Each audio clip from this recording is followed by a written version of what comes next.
João capítulo de número 5, o verso de número 24. Na verdade vos digo, que quem ouve a minha palavra e crê naquele que me enviou, tem a vida eterna e não entrará em condenação, mas passou da morte para a vida. Olha o que o Senhor Jesus está dizendo. Em verdade, na verdade vos digo, que quem ouve a minha palavra e crê naquele que me enviou, tem a vida eterna. Não entrará em condenação, mas já passou da morte para a vida. Por que nós estamos lendo esse versículo? Você sabia que no meio dessa grande população de crentes nessa igreja, tem pessoas que ainda não creem que estão salvos? No meio de vocês tem pessoas que não têm certeza da salvação. Se vocês fossem passando na rua e uma rede de televisão qualquer, ou de rádio, ou um jornal, perguntasse: se você morrer, você está salvo? Ah, não sei. Muitos vão dizer isso. Muitos de vocês não têm certeza da salvação. E hoje vocês vão sair daqui com certeza da salvação. Na verdade vos digo, que quem ouve a minha palavra e crê naquele que me enviou, tem a vida eterna e não entrará em condenação, mas já passou da morte para a vida. Você precisa entender nesta manhã e vai entender. E não precisa ser muito inteligente, porque eu falo para a pessoa muito humilde, sensível, e também falo para o doutor. No mesmo diapasão, e todos entendam o que eu estou falando. Deus, ele criou o homem, a sua imagem e a sua semelhança. E colocou o homem no Gan Éden, no jardim do Éden. Justamente onde hoje é o Iraque. Diz a palavra que prevalece que o jardim do Éden foi plantado, irrigado por 4 rios, mas 2 rios muito conhecidos, ainda não desapareceram como os outros: o rio Tigre e o rio Eufrates.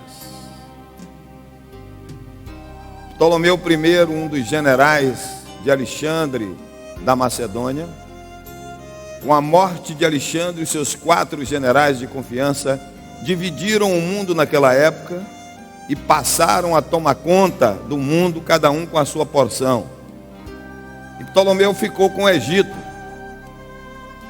E ali no Egito ele ouvia falar da existência de um livro muito importante para o povo de Israel, o povo judeu, o povo de Israel. E como ele tinha ali, na cidade de Alexandria, que antigamente chamava-se Heliópolis, mas em homenagem ao próprio Alexandre, Alexandre rebatizou aquela cidade com o nome de Alexandria. Ali tinham 2 coisas muito importantes para o mundo daquela época e para o mundo de hoje também. Uma das 7 maravilhas do mundo estava ali, o farol de Alexandria. E a outra era a maior biblioteca da sua época, daquele mundo. E nessa biblioteca faltava um livro, a Bíblia. O Taná, o Antigo Testamento. O Brit Hashanah, o livro dos judeus.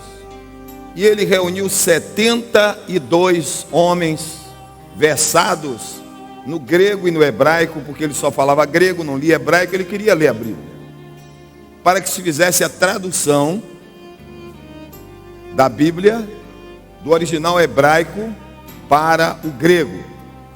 Desses 71 homens sábios, 72 homens sábios, 71 continuaram com o trabalho, um foi embora. E desses 71, a versão grega do Antigo Testamento tomou o nome só de 70, Septuaginta, ou seja, a versão dos 70 notáveis, dos 70 sábios que traduziram a Bíblia, o Antigo Testamento, da língua hebraica, na sua maioria dos textos, para a língua grega. E na língua grega, a localização do Gan Éden, do Jardim do Éden, é na Mesopotâmia, que é do grego meso, no meio de hipótamos, rios, no meio de dois rios, Mesopótamos, Mesopotâmia, entre o Tigre e entre o Eufrates, no triângulo fértil do Oriente Médio. E foi ali que Deus plantou o Gan Éden, o Jardim do Éden, e Deus criou o homem à sua imagem e à sua semelhança. E Deus, de propósito, criou todas as animárias do campo, os animais, cada um com sua fêmea, e plantou o homem ali, só ele. E o homem ficou observando aquilo, só ele não tinha uma companhia, e ele ficou muito triste. E Deus disse: não é bom que o homem viva só. Ele de propósito fez isso, para que o homem sentisse a necessidade de ter uma companhia.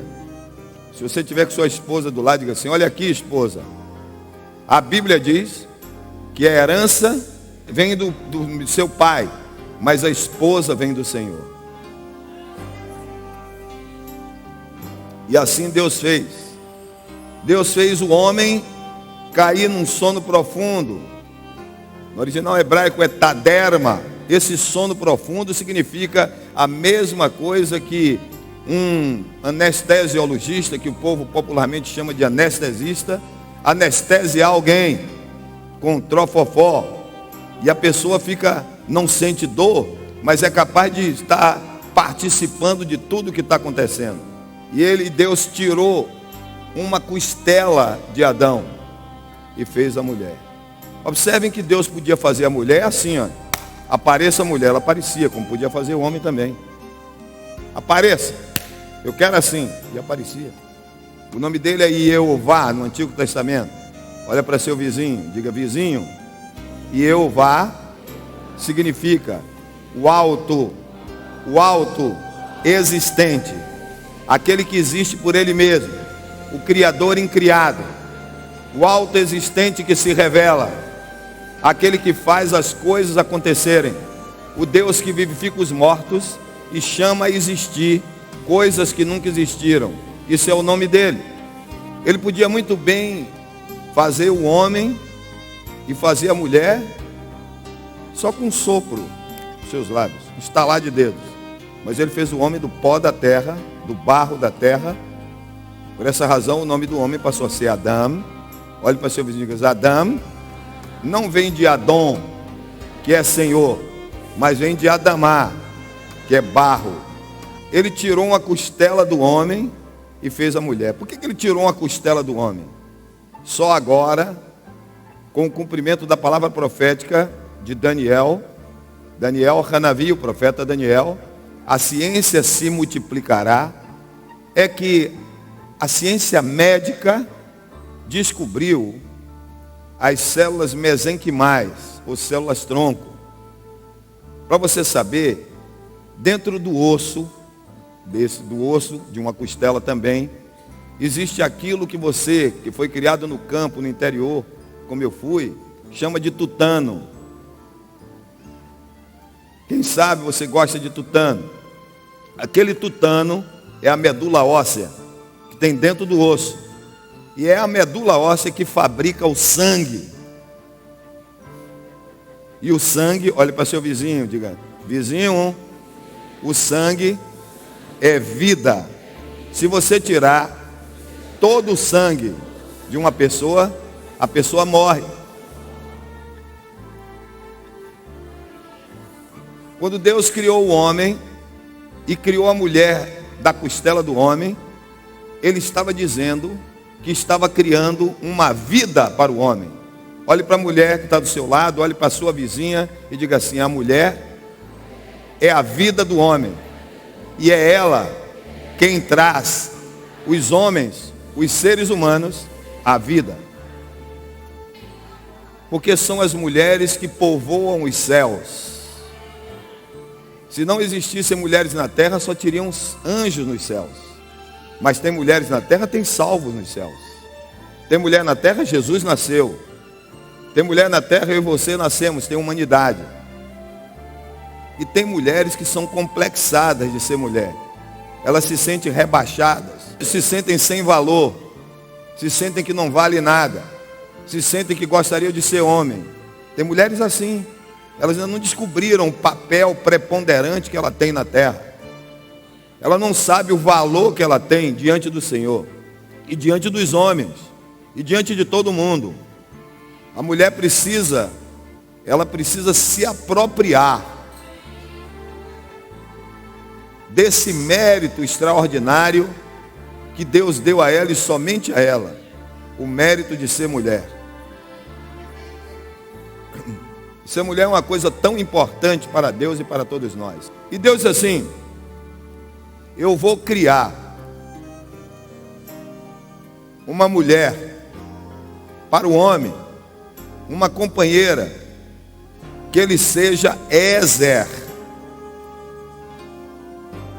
que ele seja competente, que ele seja cooperador, ajudador, mas isso em hebraico Ezer é alguma coisa que nós só podemos informar para você quando na sua casa você tem um caco, um caqueiro, onde você planta uma árvorezinha e a árvore vai crescendo e começa a enfolhar, e o caule ainda está tenro, está novo, começa a envergar. Então a dona de casa, ela pega uma vara, um espeque, e ela enterra aquilo naquele caqueiro de planta, e ela amarra a plantinha naquele pedaço de pau, para que a planta, ao invés de ficar pendendo para o lado, ela cresça na direção do céu. Ezer é isso. Deus criou a mulher para que ela fosse a seguradora do homem e ajudasse o homem a crescer na direção de Deus. E é por isso que Shlomo Hamelech ben David Hamelech, o rei Salomão, filho do rei Davi, ele nos ensina isso. Nos seus provérbios, ele diz que a mulher sábia edifica a sua casa, mas a tola, a idiota, a abobada, a abestalhada, a doidivana, ela com sua própria mão derruba e destrói. Nesses 25 anos de ministério pastoral, eu tenho acompanhado e conhecido muitas idiotas abestalhadas, que receberam de Deus um presente que é um homem, que a coisa mais difícil hoje é você ter homem. Cada dia está diminuindo mais homem na terra. E Deus te deu um presente, te deu um homem. E você, como uma idiota, uma bestalhada, dá um pontapé no fundo desse homem e bota para fora de casa com sua idiotia. E na hora que você vai ouvir o que é que elas têm para dizer, dá vontade de tirar o cinturão e dar uma surra. E é por isso que a Bíblia diz que o sacerdote seja marido de uma só mulher.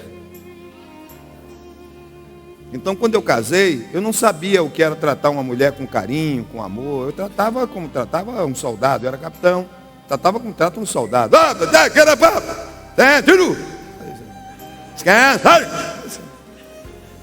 Direita, move.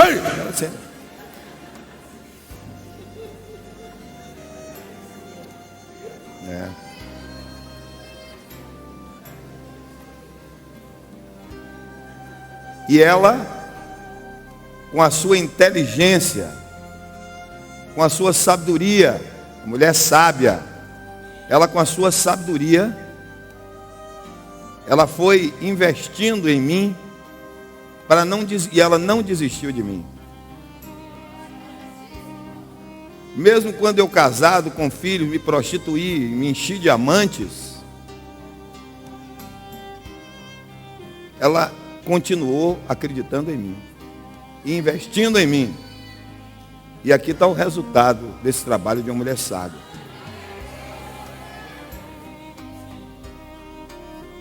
Mas para isso, se você é uma mulher sábia e é uma mulher crente, você tem que primeiro cumprir o que é que a Bíblia diz.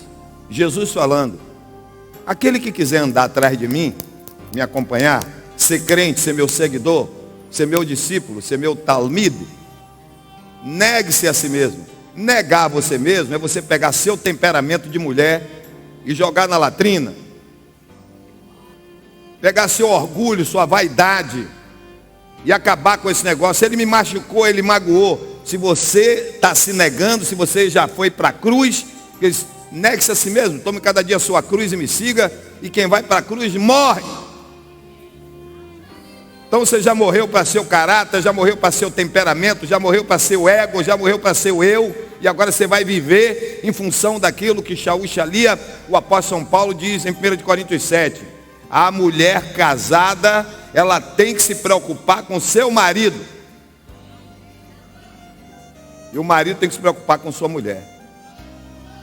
Agora você, para que se preocupar com ele, você tem que investir nele, porque só existe uma única lei que rege todo o reino: é dando que se recebe. No momento que você dá amor, por mais desgraçado que ele seja, um cavalo batizado, um cachorro pitbull, tanto receber amor, o cachorro pitbull não morde o dono. E a Bíblia diz que você é a dona dele e que ele é dono de você. E aí esse cachorro pitbull vai ficar todo mole. Mole, mole quando você chega. Que estende a mão para ele, ele lambe sua mão. Porque você é uma mulher sábia. Está entendendo bem? E ele criou a mulher para abençoar ao homem. E ele criou a mulher para ser companheira do homem.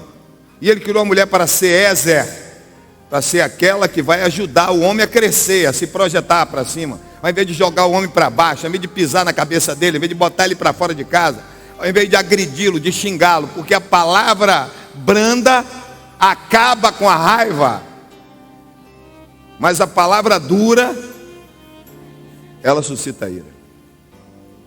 Está entendendo bem o que é que o Espírito Santo está falando para você, mulher? Pronto.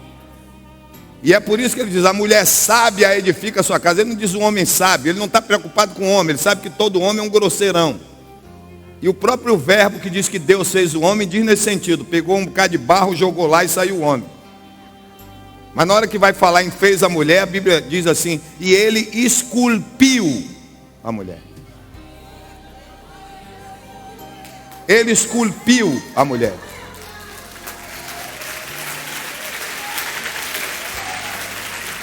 Glória a Deus. A Bíblia está dizendo que Deus, ele é um artista plástico que fez uma obra de arte sem precedentes na história chamada mulher. Você pode entender isso, mulher? Então assuma o seu papel de mulher.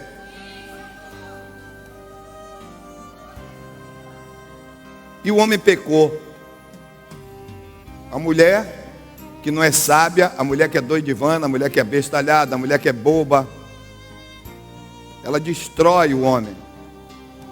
Ela tem poder para abençoar a vida do homem, para fazer com que ele seja aquilo para o qual Deus o criou, coroa, corolário da criação de Deus, como ela também tem poder para destruir o homem. O homem mais puro que Deus colocou na terra, Adão, foi destruído e derrubado por uma mulher. O homem mais forte que Deus colocou na terra, Sansão, foi destruído por uma mulher. O homem segundo o coração de Deus, Davi, foi derrubado por uma mulher. O homem mais sábio sobre a terra, Salomão, foi derrubado por uma mulher, ou várias. Está entendendo bem, não? E a Bíblia faz isso de propósito, para ensinar a mulher o papel da mulher. Mas como a mulher, a maioria também de homens e mulheres crentes não leem a Bíblia, nem sabe nada de Bíblia, não quer saber de Bíblia, é Bíblia desodorante, ela bota debaixo do braço para vir para a igreja e bota debaixo do braço para ir para casa. E Jesus disse: errais não conhecendo as Escrituras, nem o poder de Deus. Examinai as Escrituras, porque são elas que de mim testificam, e vós cuidais ter nela a vida eterna. E o homem Adão cometeu um pecado que o crente do século 21 hoje continua cometendo. O pecado de não confiar na palavra de Deus. Se o Senhor Deus diz para você ficar sentado, fique sentado. Não fique questionando, cadê a cadeira, cadê o banco, cadê o tamborete, cadê o sofá, cadê a almofada? Sente, sente. Levante, levante. Pare, pare. Deus disse que era para não comer, é para não comer, meu amigo. Não procure discutir. E o homem pecou, preferindo-se do que a Deus. E o que é mais grave, que talvez você não tenha parado para raciocinar. Deus disse ao homem, de todas as árvores que existem no jardim, você pode comer à vontade. Mas tem uma árvore que você não pode comer. Essa árvore está plantada ao lado de outra árvore. Aquela árvore que estava aqui, chamava Etz Haim, árvore da vida. E a árvore que estava do lado dessa árvore era Etz Hamavet, a árvore da morte. Foi traduzido para você como a árvore do conhecimento, da ciência, do bem e do mal. É a árvore da vida. Qual é o antônimo de vida? Qual é o contrário de vida? Qual é o contrário de vida? Qual é o contrário de vida, igreja? Então, de um lado estava Etz Haim, árvore da vida, e do outro lado Etz Hamavet. E o Senhor disse assim, você não pode comer da Etz Hamavet, porque esta é uma árvore que se você comer, homem, você mata Deus. Se você comer dessa árvore, você vai matar Deus. E o homem comeu da árvore. E Deus teve que vir para a cruz para morrer, porque aquela árvore mata Deus. Se você estivesse lá, o que faria? Se você estivesse lá, o que sentiria? Zombaria dele, como os fariseus. E ele, em vez de odiar o homem, diz a palavra que prevalece, em João capítulo 14, verso 6, que Deus amou ao mundo de tal maneira, que deu o seu único filho, para que todo aquele que nele crê não pereça, não seja destruído, mas tenha a vida eterna. E a Bíblia dizia, a vida eterna é esta, que te conheçam a ti só, como o único Deus verdadeiro, e a Jesus Cristo a quem tu enviaste. E agora você comece a entender que naquele momento em que o homem preferiu-se do que a Deus, e hoje ele continua assim também, o homem do século 21 continua preferindo-se do que a Deus. Ele de vez em quando procura Deus, no momento de sua dor, no momento de sua desgraça, no momento da sua tristeza, no momento da sua lágrima, no momento do seu choro, é que ele vai procurar Deus. Naquele momento que ele se dissocia de Deus pelo pecado da desobediência, e que ele entrega o governo do planeta Terra, que Deus deu na mão dele. Deus criou o homem e diz assim, 6 dias trabalharás e farás toda a tua obra, mas o 7º dia é o dia do Senhor. O que Deus estava dizendo, David Hameler esclarece para mim e para você em Sefer Tehillim, no livro de Salmos, quando ele diz assim, um dia para Deus é como 1000 anos, e 1000 anos para Deus é como um dia. Deus estava dizendo ao homem, Adão, olha aqui, Eu estou entregando na sua mão uma escritura de arrendamento da terra. Eu estou te alugando a terra. Estou colocando a terra para você governar sobre esse planeta todo. E você tem 6 mil anos para fazer isso. Você tem 6 dias para mandar na terra. Tem 6 mil anos, que um dia para Deus são 1000 anos. Agora no 7º milênio, eu vou tomar isso de você. E Adão chegou para Satanás, a quem ele se vendeu com o seu pecado de desobediência, e disse: eu estou entregando a você o governo da terra, viu? Agora você vai ser o príncipe desse mundo. Tome aí a terra para você. Você tem 6 mil anos para governar o planeta. E aí, ele além de ter decretado a morte de Deus, com a sua desobediência, ele entregou o governo da terra, do planeta, nas mãos do diabo e botou Deus para fora disso aqui. Eu estou falando do Deus da Bíblia.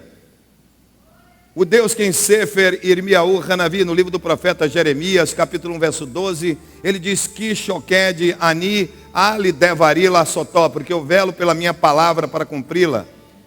E em Sefer Terrilim, no livro de Salmos, Salmo 115, verso 16, o Deus da Bíblia diz assim: os céus são os céus do Senhor, mas a terra deu-a ele aos filhos dos homens. Olhe para seu vizinho. Você entendeu isso, vizinho?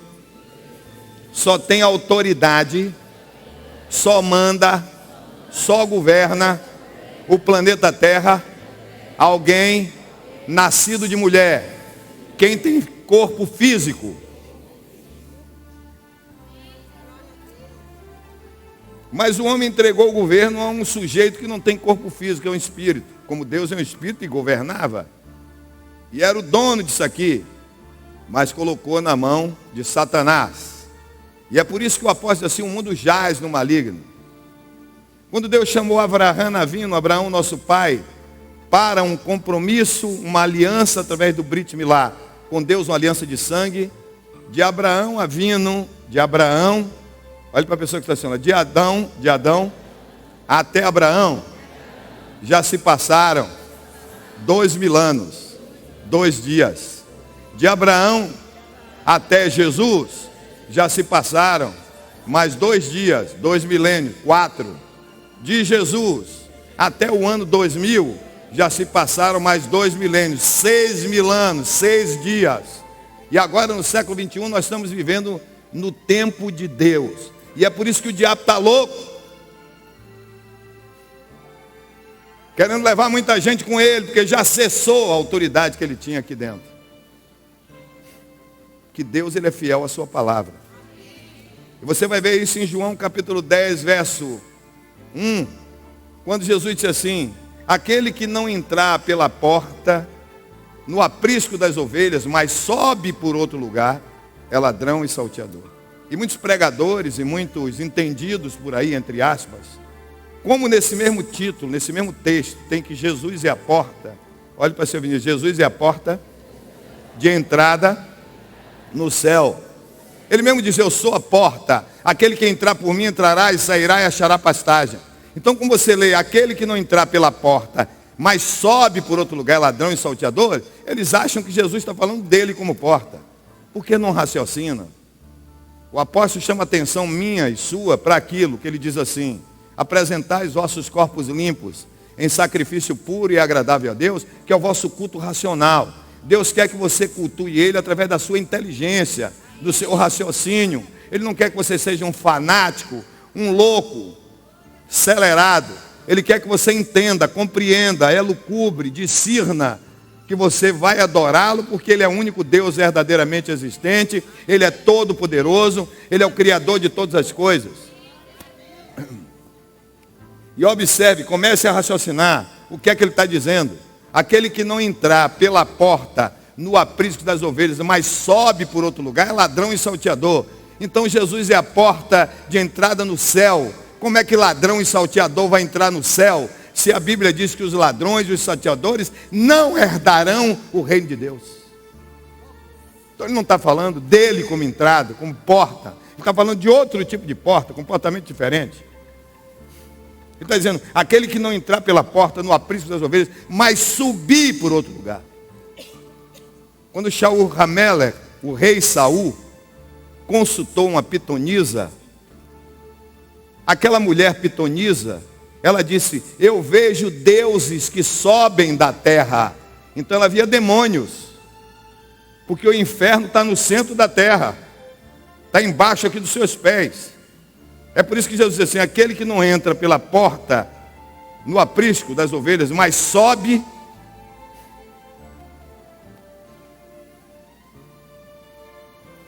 está falando do diabo.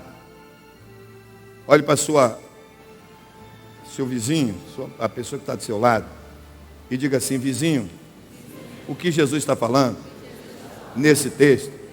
Aquele que não entra pela porta, mas sobe por outro lugar, é ladrão e salteador. Ele está dizendo o seguinte, Jesus está falando o seguinte, que aquele que não entrar no planeta Terra, o aprisco, pela porta de entrada no planeta, que é nascer de uma mulher, o nascimento físico, é ladrão, é salteador. Por isso que ele diz, o diabo é ladrão, ele vem para matar, roubar e destruir. Por quê? Porque o diabo não nasceu de mulher, ele é um espírito, ele não tem autoridade no planeta. Ele não entrou pela porta de entrada no planeta, que é o nascimento de mulher, é o nascimento físico. E é por essa razão que quando Jesus ressuscita dentre os mortos, ele diz, toda a autoridade me foi dada nos céus e na terra. Por quê? Nos céus eu sou Deus, e na terra eu tenho um corpo físico, eu nasci de mulher, eu mando aqui dentro aqui.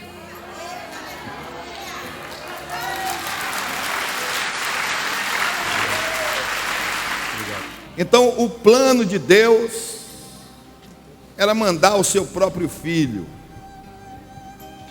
para religar o homem pecador distanciado de Deus, porque Deus odeia o pecado, embora ame o pecador. Está entendendo? Ele precisava mandar alguém para trazer o homem de volta para ele. E essa pessoa foi o Senhor Jesus, o Messias. Observe que Moshe Rabbeinu, Moisés, nosso mestre, ele diz em Deuteronômio, porque depois de mim, o Senhor Deus vai levantar um profeta muito mais poderoso e mais importante do que eu. E aquele que não ouvir a sua palavra, morrerá. Olha o que Jesus diz assim, aquele que não... Aí Jesus já falando o que Moisés profetizou, milhares de anos antes. Aquele que ouve a minha palavra e crê naquele que me enviou, tem a vida eterna. Nós estamos falando de céu e de inferno. Deus não criou o inferno para mim e para você ir para o inferno. E Deus não manda ninguém para o céu, nem ninguém para o inferno. O sujeito vai para o inferno porque quer ir para o inferno. A Bíblia diz que Deus criou o inferno para o diabo e para os anjos caídos. E você vai para o céu porque você quer ir para o céu. Se você quiser ir, você vai. Se você não quiser, você não vai. Deus, ele não invade a sua privacidade. Deus, ele não te desnaturaliza. Ele te fez gente e ele te ama e te respeita como gente que você é. Cheio de defeitos, cheio de limitações. E você observe que Tiago, que era meio irmão de Jesus, meio, era metade, era filho de Maria com Iosef, com José. E Jesus era filho de Maria com Ruach HaKodesh, com o Espírito Santo. Mas você observe que Tiago diz. Eliyahu Hanavi, o profeta Elias, era um homem comum, igual a mim e a você.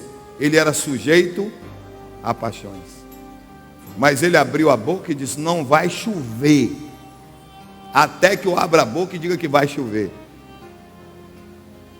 E por 3 anos e 6 meses não caiu chuva, nem orvalho em cima de Israel, de Eretz Israel.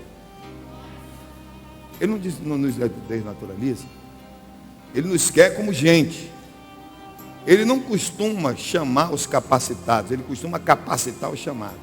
Então Moisés já profetizou que Deus haveria de levantar esse profeta. E Deus profetizou em cima do diabo. Satanás, você não induziu a mulher a comer o fruto e a dar o fruto ao homem? A partir desse instante eu vou colocar uma raiva na mulher contra você, diabo. E uma raiva em você contra a mulher. E é por isso que ele facilmente usa a mulher, que quer que seja usada por ele. Como Deus usa as mulheres que querem ser usadas por Deus. E a semente da mulher vai esmagar a cabeça do diabo. E quem é a semente da mulher? Jesus. Estão entendendo, não? E observe que em Isaías 7,14, a palavra de Deus diz como palavra profética: e eis que uma virgem conceberá, e dará à luz um filho, e chamá-lo-ão pelo nome de Emanuel, que significa Deus conosco. Lá no livro do profeta Isaías, no capítulo 9, verso 6, diz a palavra que prevalece: um menino nos nasceu, um filho se nos deu. Um menino vos nasceu, um filho se nos deu, e o governo está sobre seus ombros. E o seu nome será maravilhoso, conselheiro, Deus forte, Pai da eternidade e príncipe da paz. Olha a promessa de Deus: um menino vos nasceu. Diga, ele está dizendo que o filho dele veio nascer entre nós.